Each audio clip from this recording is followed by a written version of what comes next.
누가복음 15장 11절에서 24절입니다. 제가 가지고 있는 신약성경 121면에 있습니다. 누가복음 15장 11절에서 24절입니다. 제가 가지고 있는 신약성경 121면에 있습니다. 제가 먼저 읽겠습니다. 또 이르시되 어떤 사람에게 두 아들이 있는데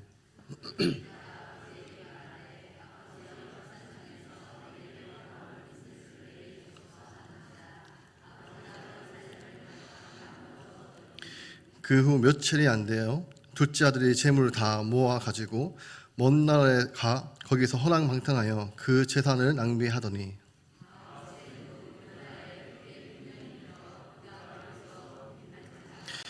가서 그 나라의 백성 중 한 사람에게 붙어 사니 그가 그를 들러 보내어 돼지를 치게 하였는데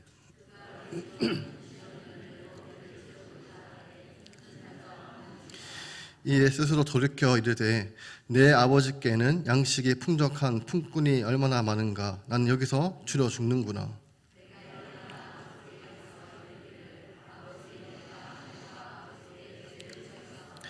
지금부터는 아버지의 아들이라 일컬음을 감당하지 못하겠나이다. 나를 품꾼의 하나로 부숴서 하리라 하고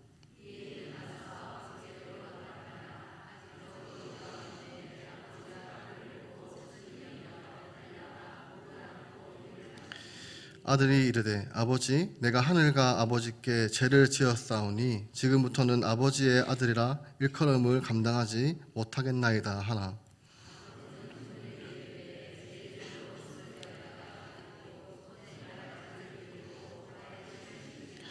그리고 살찐 송아지를 끌어다가 잡으라. 우리가 먹고 즐기자. 죽었다가 다시 살아났으며 내가 잃었다가 다시 얻었노라 하니 그들이 즐거워하더라. 아멘. 오늘 누가복음 15장 본문은 우리 성도님이 너무나도 잘 알고 계시는 이제 탕자의 비유에 대해서 우리가 함께 살펴보려고 합니다. 그런데 먼저 세 가지를 기억하시면 좋겠습니다. 첫 번째로 이 비유가 어떠한 상황 속에서 주어졌는가. 그래서 우리가 2주 전에 함께 살펴보았는데 1절과 2절의 말씀이 이제 오늘 살펴보게 되는 탕자의 비유의 배경이 됩니다. 그래서 2주 전에 세리와 죄인들이 이제 예수님께 가까이 옵니다. 그분의 말씀을 듣기 위해서. 그런데 이 모습을 보고 바리새인과 서기관들이 수군거리고 있습니다. 즉 불평했습니다.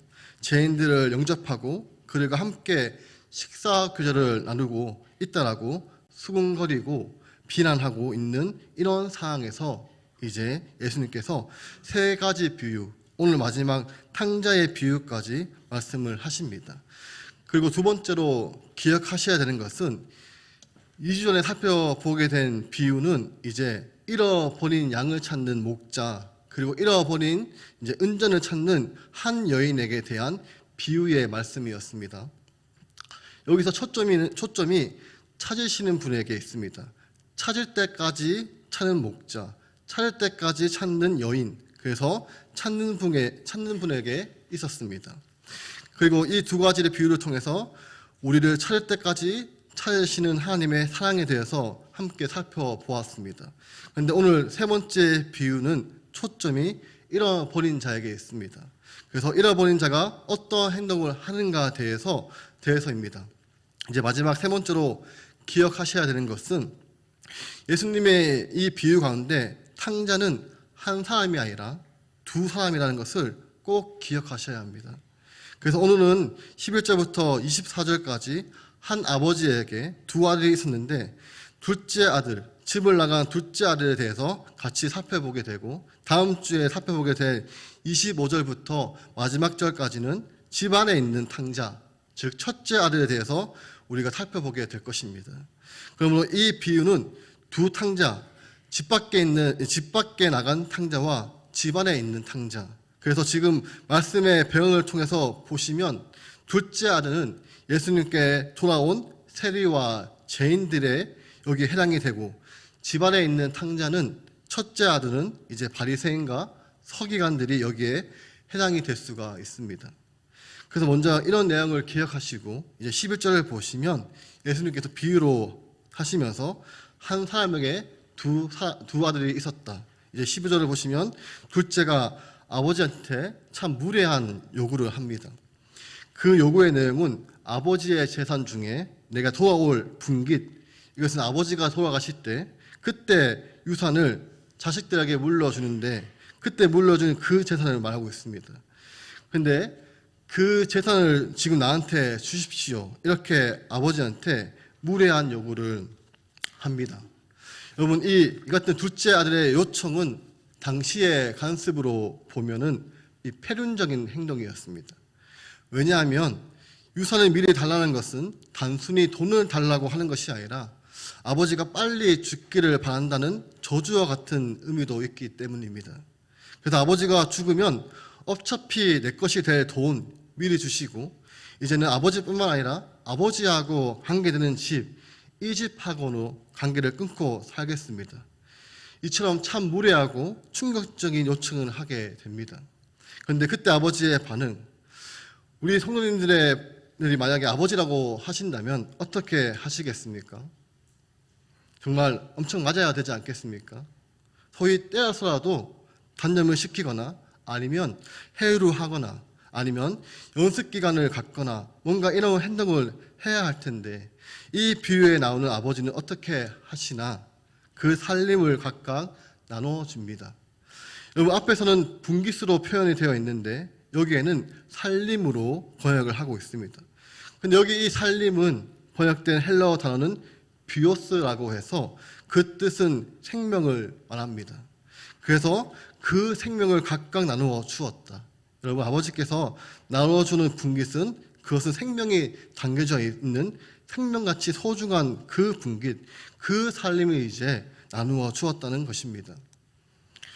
여러분, 이 12절에서 꼭 기억하셔야 되는 것은 아버지를 떠나는 아들, 그렇지만 아버지는 아들에게 자유를 주는 아버지, 배신할 자유까지도 허락하시는 아버지의 모습을 예수님께서는 12절에 먼저 표현을 하셨습니다.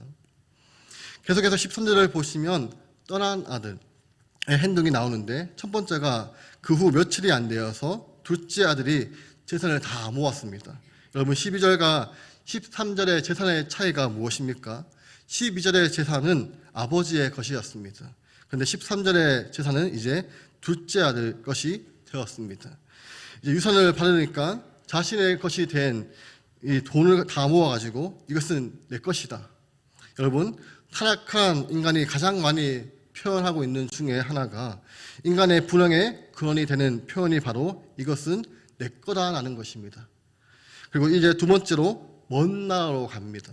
여기 먼 나라는 더 이상 아버지의 간섭을 통하지 않는, 그리고 나를 아는 사람이 없는 우리 이 세상을 한번 보시기를 바랍니다. 아는 곳에서는 우리는 그나마 조심을 합니다. 그러나 유튜브 댓글을 보시거나 익명성이 보장되는 곳을 보면 사람이 얼마나 함부로 행동을 하는지 말로 표현할 수 없을 정도입니다. 그래서 둘째 아들은 익명성이 보장되는 먼 나라로 가게 됩니다. 그리고 세 번째는 허랑방탕합니다. 이것은 통제하는 것을 포기합니다.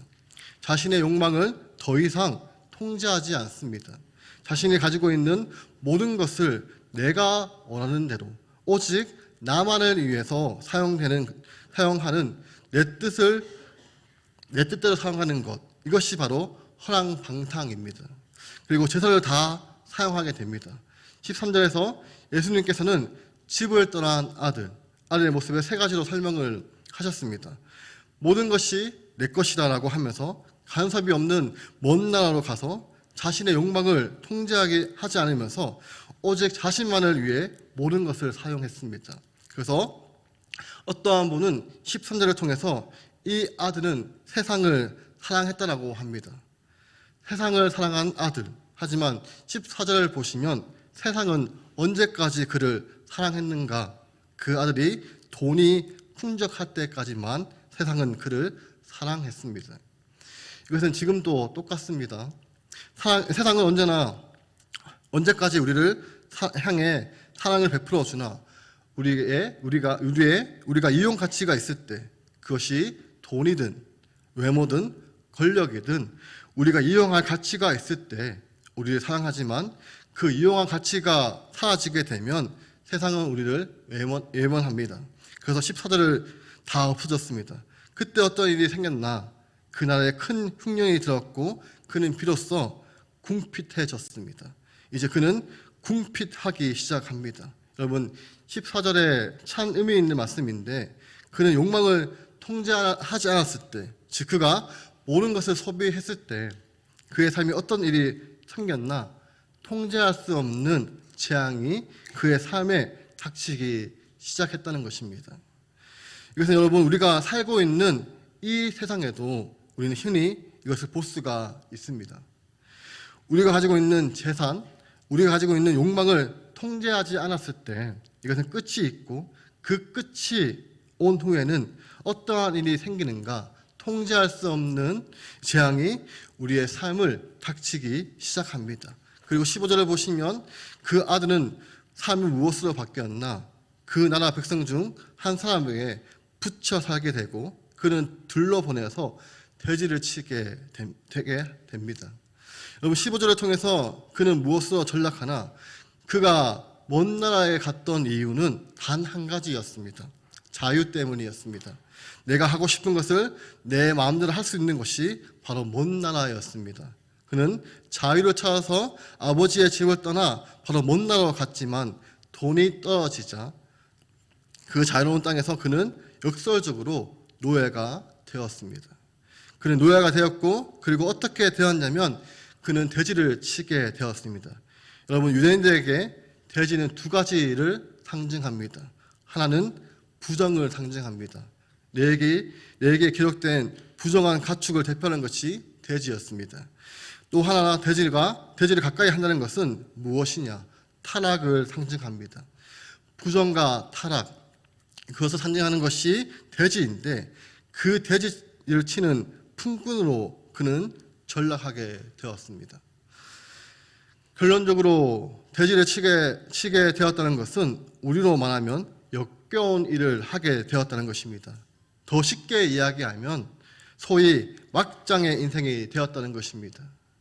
그가 살아 생전에 절대로 하고 싶지 않았던 그 역겨운 일들을 그는 이제 하게 되었다는 것입니다. 그리고 16절을 보시면 그 가운데서도 돼지 먹는 지엄 열매로 배를 채우고자 하되 주는 자가 없었다. 여러분, 이 지엄 열매는 가축들의 사료로 사용했다고 합니다.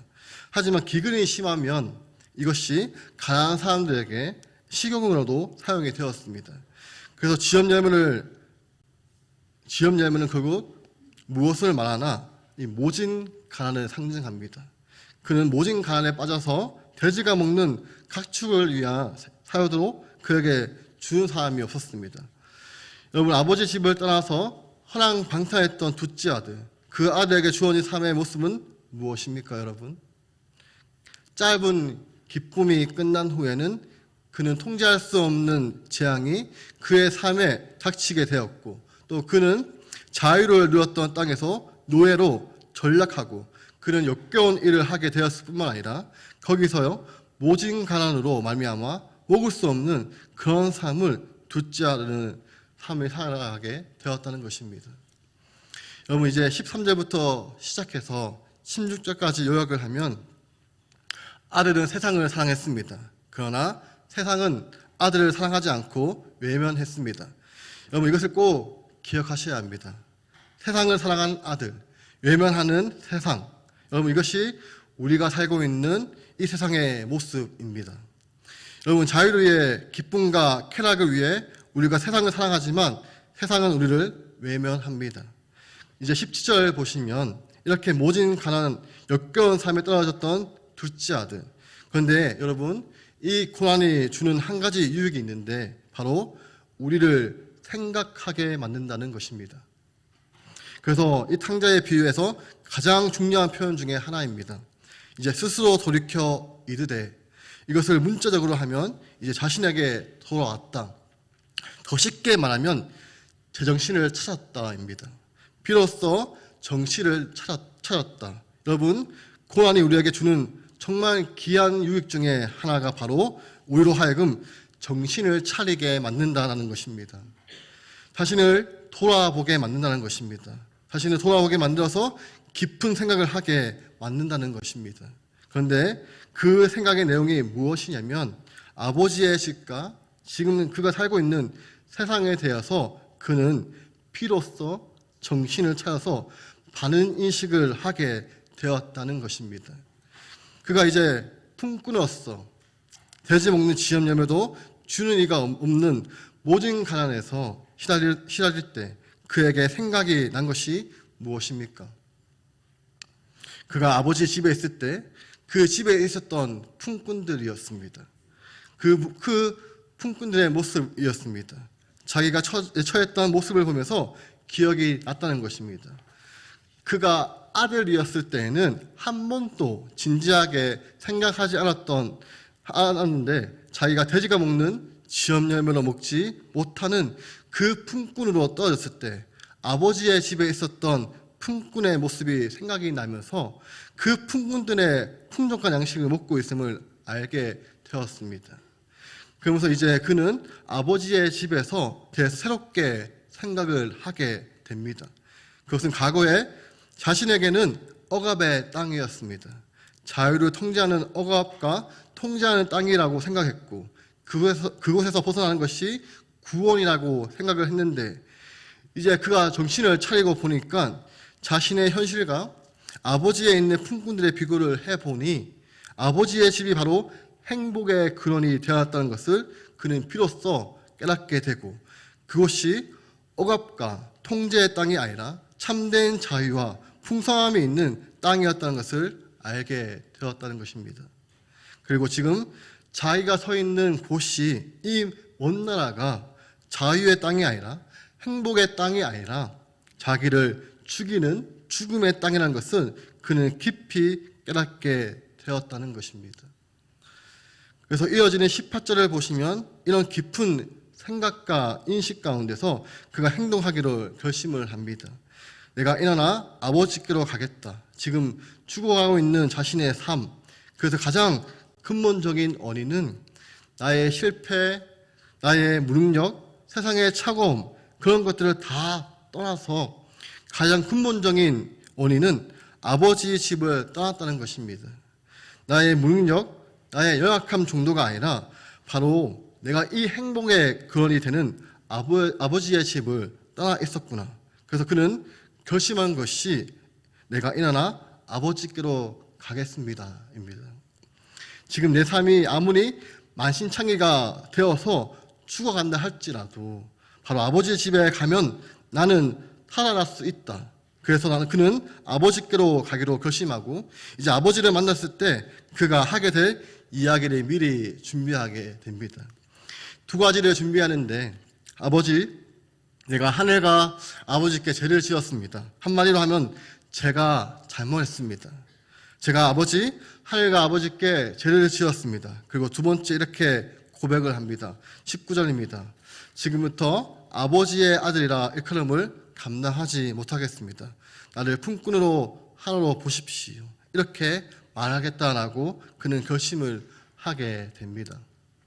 그런데 이제 17절부터 19절까지 우리 성경은 조금 선명하지 않지만 참 인상적인 표현이 있습니다. 다시 한번 17절을 보시면 이제 아들이 이제 스스로 돌이켜 자기에게 이야기를 합니다. 내 아버지에게는 양식이 풍족하다. 여러분, 아버지를 어떻게 불렸냐면 내 아버지입니다. 내 아버지. 여러분, 12절에는 그냥 아버지한테 세상 상속을 요구할 때 내 아버지가 아니었습니다. 그냥 아버지였습니다.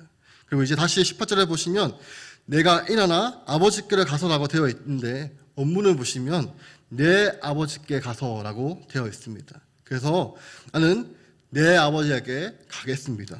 여러분, 그 비참한 삶의 현실, 아버지에게 고통과 상처, 그리고 그 가물을 수치에 빠뜨렸던 그 아들. 그렇지만 그 인생에는 그가 밑바닥으로 떨어졌지만 그가 포기하지 않았던 한 가지, 그분은 내 아버지이시다. 그리고 나는 그의 아들입니다. 그런데 이제 아들이라고 요구할 수 없으니 이제 그는 아버지의 국률과 사랑에 자기의 인생을 맡기기로 그는 결심을 하게 됩니다. 이것이 정말 중요합니다. 여러분, 우리의 인생의 기초가 무엇입니까? 나의 능력입니까? 나의 건강입니까? 우리를 향해 한호하는 세상 사람들의 우리의 인생의 기초가 되십니까? 아내, 남편, 우리 자녀들, 우리를 향해서 호의를 베풀어 주는 사람들이 우리 인생의 참된 기초가 되십니까? 그러면 우리도 둘째 아들처럼 같은 절망에 빠질 수밖에 없습니다. 여러분, 결코 무너지지 않는 인생은 무엇이냐?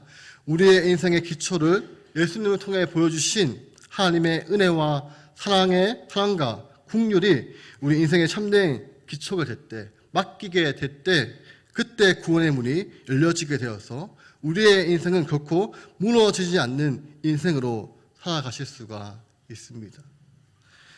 자, 이제 아들은 돌아갑니다.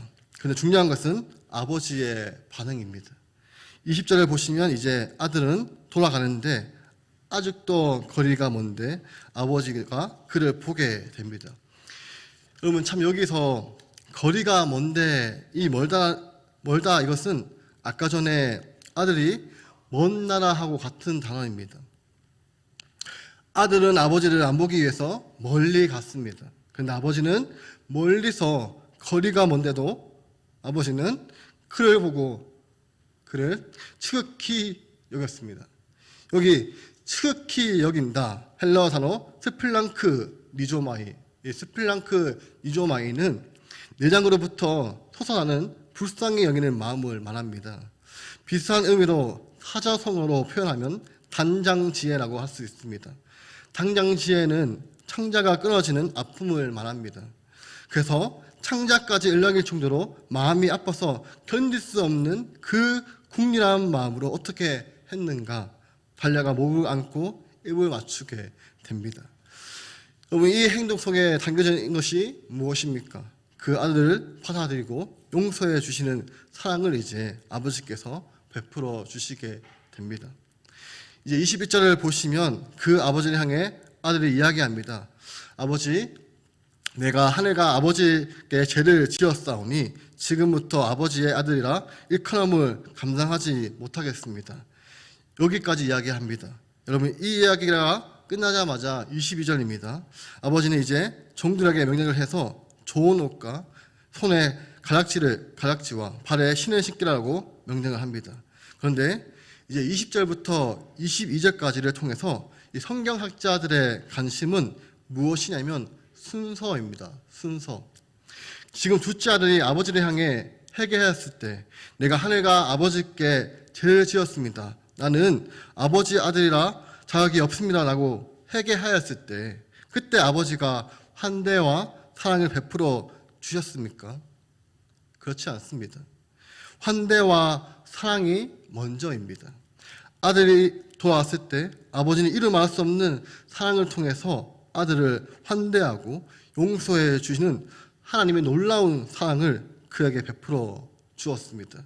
그때 아들은 자기가 준비한 용서를 고백합니다.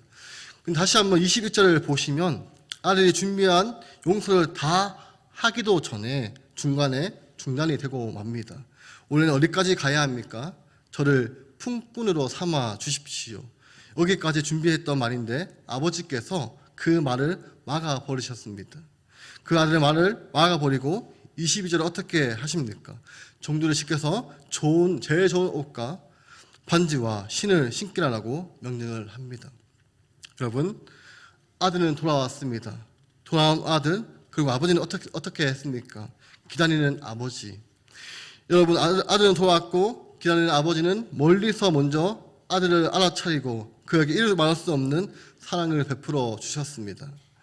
이제 여러분, 아버지는 종들에게 이야기합니다. 다시 한번 22절을 보시면 제일 좋은 옷, 손에 가락지를 끼우고 발에 신겨라. 여러분, 이 표현과 유사한 것이 창세기 41장 42절을 보시면 자기의 인장을 반지에 빼어 요셉의 손에 끼우고 그에게 세마포 옷을 입히고 금사슬에 목에 걸고 여러분 애굽의 바로가 요셉을 총리로 임명했던 행동입니다. 그 손에 반지를 끼우고 세마포 옷을 입히고 여러분 이것은 무엇이냐면 감옥에 갇혀있던 제수에 불과했던 요셉을 애굽의 총리로 높이는 것이 바로 반지와 옷입니다. 본문에 나오는 아들은 무엇으로 나타났습니까? 궁극적으로 아들의 신분을 회복시켜 주는 것입니다. 그 아들의 영광스러운 신분을 회복시켜 주고 또 하나가 신발입니다. 여러분 이 신발이 없다는 것은 노예의 상징입니다. 노예는 신발이 없습니다. 그런데 그 노예였던 아들에게 신발을 신어주는 것이 무엇입니까? 그에게 자유를 허락해 주는 것입니다. 여러분 아들의 신분을 회복시켜주고 그에게 참된 자유를 부여해 주게 됩니다. 그리고 23절을 보시면 살찐 송아지를 끌어다가 잡으라 우리가 먹고 즐기자. 여러분 이 주체할 수 없는 기쁨, 아버지가 주체할 수 없는 기쁨을 모든 사람들과 함께 나눕니다. 아버지는 이렇게 놀라운 사랑을 베풀어 주십니다. 그리고 24절을 보시면 그 이유를 설명합니다. 우리 다 함께 24절을 읽어보겠습니다. 내 아들은 죽었다가 다시 살아났으며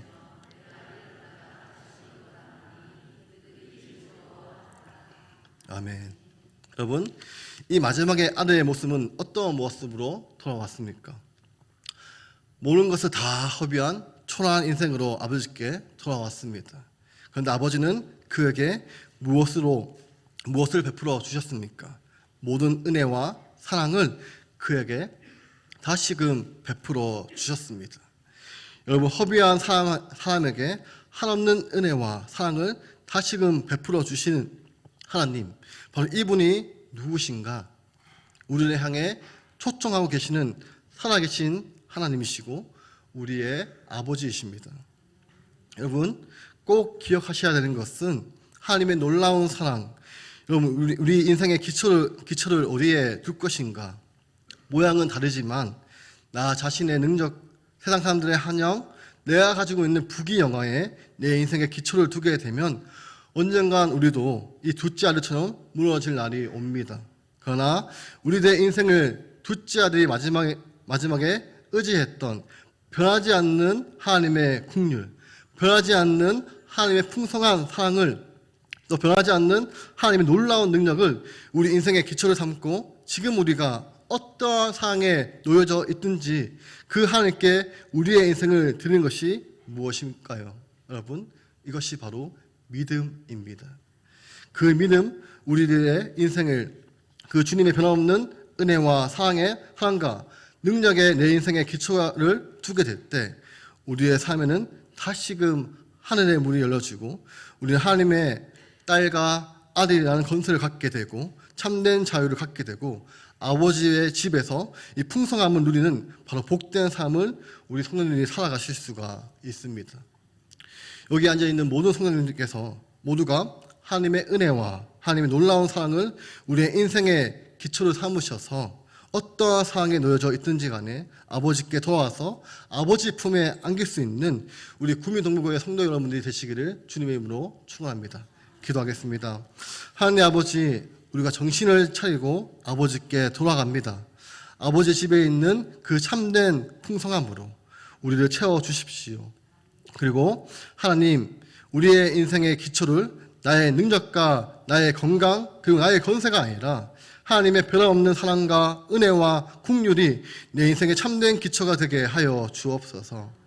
아버지의 사랑으로 아버지의 능력을 우리의 인생을 의탁합니다. 하나님, 우리가 하나님의 아들과 딸의 놀라운 신분과 건설을 허락해 주시고 참된 자유와 풍성함으로 저와 우리 성도님들의 삶을 채워주시고 책임져 주셔서 늘 바른 길로 영원한 생명의 길로 인도하여 주옵소서. 감사드리며 예수님의 이름으로 기도드립니다. 아멘. 이제는 주 예수 그리스도의 은혜와 하나님의 사랑하심과 성령님의 교통하심이 아버지의 변함없는 사랑과 은혜와 긍휼에 우리의 인생을 맡기며 참된 구원의 삶, 참된 행복의 삶 살기로 결단하는 우리 구미동부교회 성도 위에 영원토록 함께 있을지어다. 아멘.